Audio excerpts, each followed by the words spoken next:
Mungkin terpulang ke masing-masing investornya ya dan, memang kita juga tidak menutup, kemungkinan bahwa sekarang semakin banyak investor yang, sudah, swakelola, sudah masuk sendiri ke pasar. Nah tapi, kita juga masih optimis bahwa masih banyak segmen yang, sebenarnya masih belum, di-tap gitu ya dan mereka-mereka yang, masih mempercayakan, dananya ke manajer investasi pun juga masih, cukup banyak mereka yang, sibuk dan ini mungkin juga, ya ini, mungkin datanya juga masih terbatas tapi, dengan mungkin nanti sudah semakin banyak, kantor yang balik, bekerja seperti semula, Mhm. mungkin juga, semakin, sedikit waktunya untuk bisa mengelola sendiri gitu ya. Jadi mungkin mungkin aja sih semua ini, kalau kita lihat jadi secara tren sih memang, tidak ada yang kami masih melihat ini semua sebagai suatu seasonality aja, bulan Mei dan Juni biasanya memang cukup, challenging dan sudah banyak investor yang tahu gitu ya bahwa, sell in May, nah ini memang baliknya lagi kapan ya, kalau misalnya kita melihat momentum pasar yang belakangan ini cukup positif, ya kita juga lihat sih ada beberapa yang sudah mulai, balik lagi gitu. Oke, Pak Irindra karena sekarang juga sudah mau tutup semester 1 nih 2021, kita tinggal sisa 6 bulan lagi menuju ke semester 2021 ini untuk tutup tahun. Seperti apa sih returns mungkin, saat ini dan proyeksi sampai dengan akhir tahun ya Pak untuk reksadana saham, pendapatan tetap, pasar uang begitu ya, masihkah on track begitu dan on target begitu kalau dari Pak Irindra sendiri? Ya, kalau dari sisi, pasar saham sih kami melihat masih cukup on track ya, betul ya, karena memang,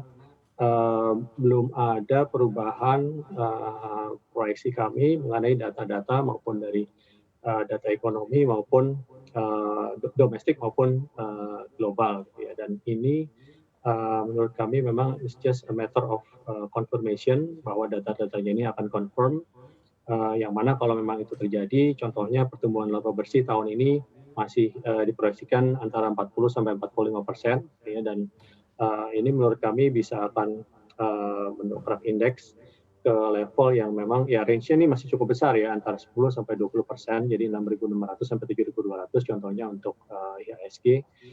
ini proyeksi internal kami, memang tergantung dari, datanya nanti akan, seperti apa.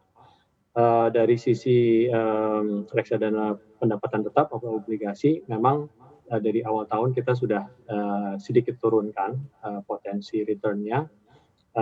akan tetapi dengan, kondisi yang sekarang sih yang memang sudah, cukup stabil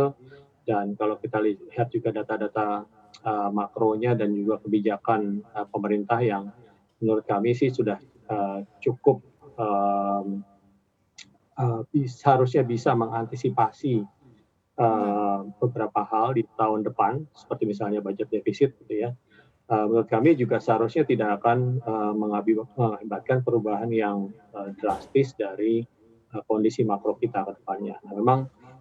dari sisi return sih kita lihat mungkin di pendapatan tetap ini agak sedikit lebih rendah dibanding tahun lalu ya, karena memang kondisinya tahun lalu juga udah,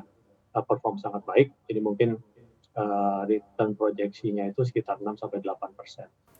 Jangan lupa untuk install aplikasi CNBC Indonesia yang tersedia di App Store dan Play Store dan ikuti terus perkembangan ekonomi bisnis terkini hanya di CNBC Indonesia Beyond Business.